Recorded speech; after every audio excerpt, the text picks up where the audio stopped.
ബംഗാളി ഹിന്ദുക്കളെ മതപരിവർത്തനം നടത്തുന്നതിനായി ബ്രിട്ടീഷുകാർ വളരെ ആസൂത്രിതമായ ഒരു തന്ത്രമാണ് നടപ്പാക്കിയത്. ക്രിസ്തുമതം പ്രചരിപ്പിക്കാൻ ഇംഗ്ലീഷ് ഭാഷയ്ക്ക് പകരം അവർ മനഃപൂർവ്വം തിരഞ്ഞെടുത്തത് മാതൃഭാഷയായ ബംഗാളിയായിരുന്നു. ഭാഷയുടെയും വിദ്യാഭ്യാസത്തിൻ്റെയും മറവിൽ ക്രിസ്തീയ ആശയങ്ങൾ വീടുകളിലേക്കും വിദ്യാലയങ്ങളിലേക്കും ദൈനംദിന ജീവിതത്തിലേക്കും എത്തിക്കുന്നതിനും അതുവഴി ജനങ്ങളുടെ വിശ്വാസങ്ങളിൽ സാവധാനം മാറ്റം വരുത്തുന്നതിനുമായി ബൈബിൾ ബംഗാളിയിലേക്ക് വിവർത്തനം ചെയ്ത് അച്ചടിച്ചു. 19-ാം നൂറ്റാണ്ടിന്റെ തുടക്കത്തിൽ ബൈബിൾ ബംഗാളിയിൽ അച്ചടിക്കുന്നത് ഭാഷയ്ക്കും സാഹിത്യത്തിനും നൽകുന്ന സംഭാവനയായാണ് പലരും കണ്ടിരുന്നത്. എന്നാൽ ചരിത്രം പറയുന്നത് മറ്റൊരു കഥയാണ്. യഥാർത്ഥത്തിൽ ഇത് യൂറോപ്യൻ സഭകളും ബൈബിൾ സൊസൈറ്റികളും ആസൂത്രണം ചെയ്ത ഒരു മിഷനറി പ്രചാരണമായിരുന്നു. അച്ചടിയന്ത്രത്തെ അവർ മതപ്രചാരത്തിനും ജനങ്ങളുടെ മാനസികാവസ്ഥ മാറ്റിയെടുക്കാനുമുള്ള ഒരു ആയുധമായി ഉപയോഗിച്ചു. 1800 മാർച്ച് 18-ന് സറാംപൂർ മിഷൻ പ്രസ്സിൽ നിന്ന് ആദ്യമായി ബംഗാളി പുതിയ നിയമത്തിന്റെ ഒരു പ്രൂഫ് ഷീറ്റ് അച്ചടിച്ചു. അടുത്ത 32 വർഷത്തിനുള്ളിൽ 45 വ്യത്യസ്ത ഭാഷകളിലായി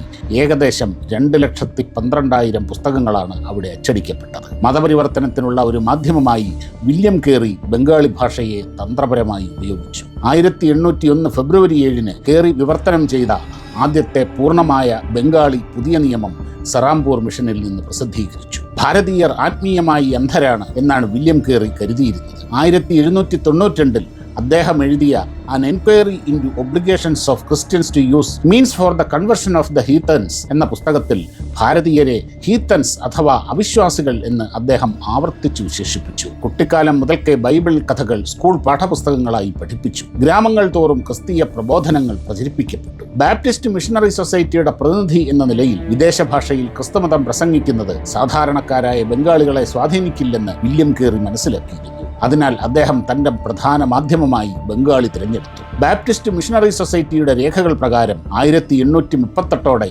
ഏകദേശം 3000 പേർ ക്രിസ്തുമതത്തിലേക്ക് മാറി. അവരിൽ ഭൂരിഭാഗവും ഗ്രാമീണരും പാർശ്വവൽക്കരിക്കപ്പെട്ടവരുമായിരുന്നു.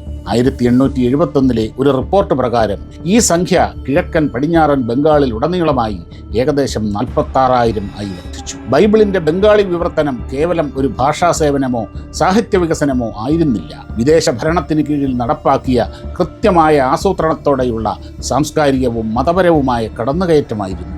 അതുകൊണ്ട് തന്നെ ഇന്നും ഒരു സുപ്രധാന ചോദ്യം അവശേഷിക്കുന്നു. ബംഗാളി ഭാഷയുടെ ഈ വികസന കഥ യഥാർത്ഥത്തിൽ ഭാഷയുടെ വിജയമായിരുന്നോ അതോ ഹിന്ദു സമൂഹത്തിനുമേൽ ക്രിസ്തീയ വിശ്വാസങ്ങൾ അടിച്ചേൽപ്പിക്കാനുള്ള ശ്രമമായിരുന്നു?